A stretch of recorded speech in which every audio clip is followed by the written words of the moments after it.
குப்பை வாளியை தூக்கிக் கொண்டு குப்பை ட்ரம் வைக்கப்பட்டிருக்கும் கார் ஷெட் அருகே சென்றாள் ரேவதி. உள்ளே எட்டி பார்த்த பொழுது குளிர்காலம் முழுவதும் சுத்தம் செய்யாத அந்த இடத்தை பார்த்து பெருமூச்சு விட்டாள்.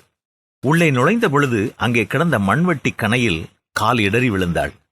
எத்தனை முறைதான் சொல்லுவது இந்த மனிதனுக்கு என்று புலம்பிக் கொண்டு மனச்சோர்வோடு நின்று கொண்டிருந்த போது, இது மிகவும் முக்கியமான வேலை, உடனடியாக இதை செய்து முடிக்க வேண்டும் என்று அடிக்கடி களைப்போடு வீட்டிற்குள் வரும் அவளுடைய கணவனின் முகம் அவள் கண்ணெதிரே வந்து நின்றது.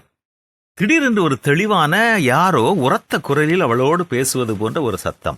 ஏன் நீயே இந்த இடத்தை சுத்தம் செய்தால் என்ன என்று கடவுளே அவளை பார்த்து கேட்பது போல இருந்தது. உடனே இந்த வேலையை செய்து மாலையில் வீட்டிற்கு வரும் கணவனுக்கு ஒரு ஆச்சரியத்தை உண்டாக்கினால் என்ன என்று நினைத்தாள். கடகடவென்று பொருட்களை எடுத்து வெளியே வைத்தாள். வாரியலை எடுத்தாள்.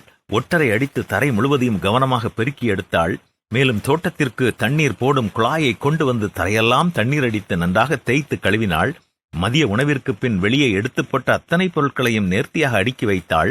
மாலையில் அதை பார்க்கும் கணவனின் முகம் எப்படி பிரகாசிக்கும் என்பதை கற்பனை செய்து கொண்டே எல்லாவற்றையும் அந்தந்த இடத்திலே எடுத்து வைத்தாள். முதலாவதாக அந்த கார் ஷெட்டினுள் நுழைந்த பொழுது அவளுக்கு இருந்த அந்த சோர்வு, எரிச்சல் எல்லாம் எங்கே சென்றது என்றே தெரியவில்லை. நாமும் பல நேரங்களில் வீட்டில் அந்த வேலையை அவர்கள் செய்தால் என்ன, இந்த வேலையை இவள் செய்தால் என்ன என்று நாம் கவலைப்படுகிறோம்.